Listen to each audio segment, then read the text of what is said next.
Product not yet rated.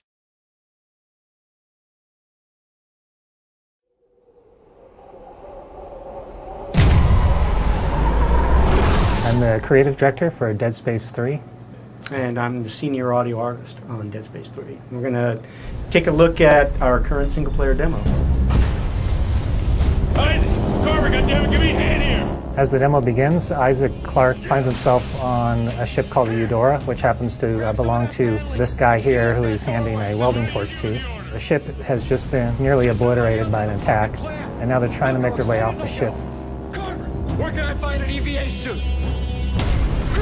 Down that way!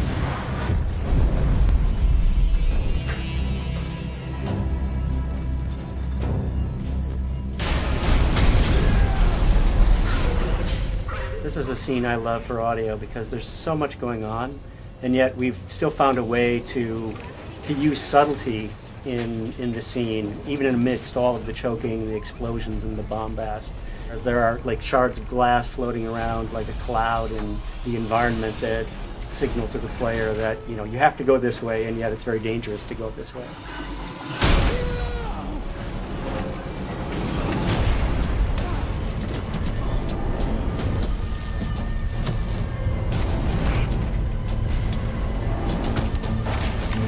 In this part, Isaac desperately is trying to get his spacesuit on in time. The clock is counting down and the ship is on fire. It's about to blow up.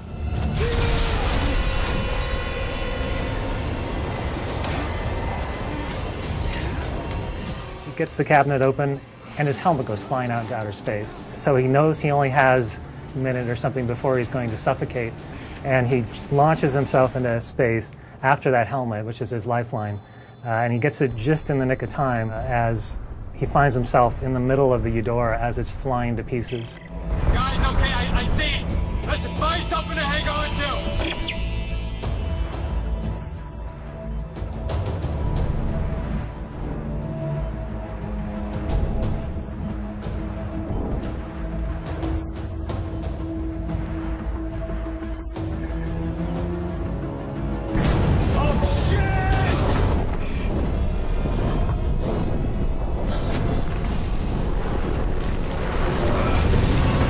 In this section, Isaac is flung out of the exploding Eudora spaceship, and he finds himself hurtling, 100 miles an hour through space as pieces of this ancient flotilla are whizzing by him. And what this did is it gave us a really excellent opportunity for introducing the next setting for Isaac in the game, which is this derelict flotilla lost a long time ago in outer space. You've got Isaac, this little insignificant guy, flying through massive pieces of ship that are just tumbling left and right. We wanted to create an intense feeling of chaos for the player, so they just can almost not comprehend how much stuff is going on around them. And they're freaking out about which way they have to go, left or right, and as they're going, they're just seeing pieces of ancient history tumbling by. And very much so is kind of like the evolution of the Halo jump that we did in Dead Space 2 as well. I mean, sonically and gameplay-wise, there's so much going on.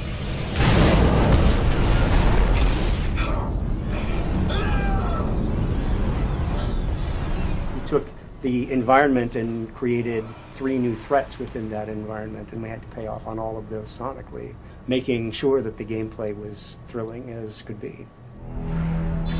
In a scene like this, on one of the prior games, we would have made it much more aleatoric and just about kind of tone clusters and chord swells that are really difficult to relate to.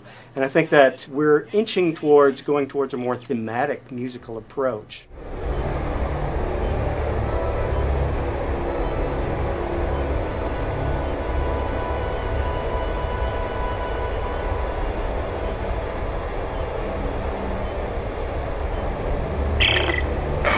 Looks like the power's out everywhere. There's no way to activate the cargo doors. What about that door? It's got a manual crank. That's right. I'll see if I can get inside. In this section, Isaac is separated from the rest of his crew. He's run out of options. He had previously just been flying through space, and now the only thing left for him is to go into this derelict ship. It's his only hope of oxygen and some parts that he can scavenge and upgrade his equipment and somehow survive this event that's happened to him. Looks like I'm the first person to come through here in a long time. There's residual air. Tastes like dirt. Sonically, I think it's really unique in all of Dead Space because it's like one of the most quiet environments we've ever created. So it really amplifies that sense of Isaac's being alone and being separated from his crew and going deeper into finding out what happened here.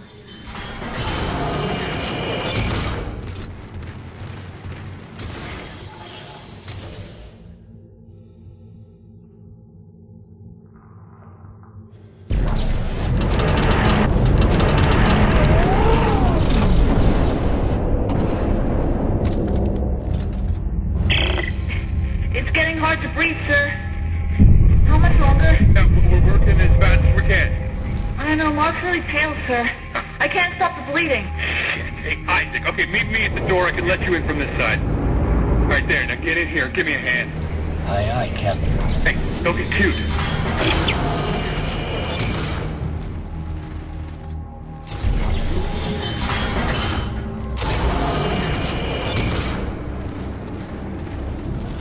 Isaac, Ellie's SOS is coming from deeper inside this ship, but I can't leave Rosen in lock. Send me the coordinates. I'll go check it out. Here you go. Hey, don't stray too far. That's an order.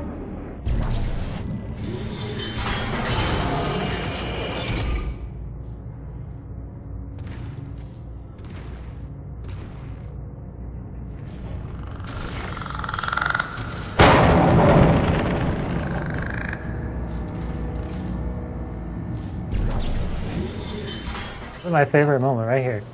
Door opens, lights shining through, and eliminates everything beyond the door, which happens to be what happened to the crew. And now you find out that something more sinister has happened to them.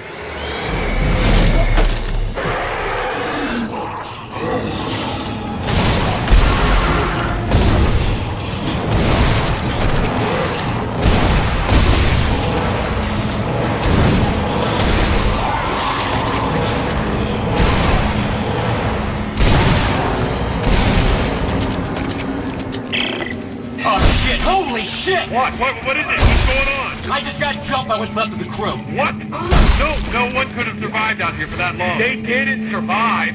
They got turned into those things. What? Okay, what do we do? You keep your weapon ready, and you stay the hell away from the ventilation ducts. If they get close, shoot for the limbs. You got that? I said you got that! Yeah, okay. One thing that I think is really interesting about the necromorphs this time out is that they've been made out of these 200-year-old mummified corpses. So as you're going through the ship, you find these kind of crusty, crackling, strange aberrations that have been turned into necromorphs from a long, long time ago. It's just a really interesting way to see what the necromorph infection would do to a mummy.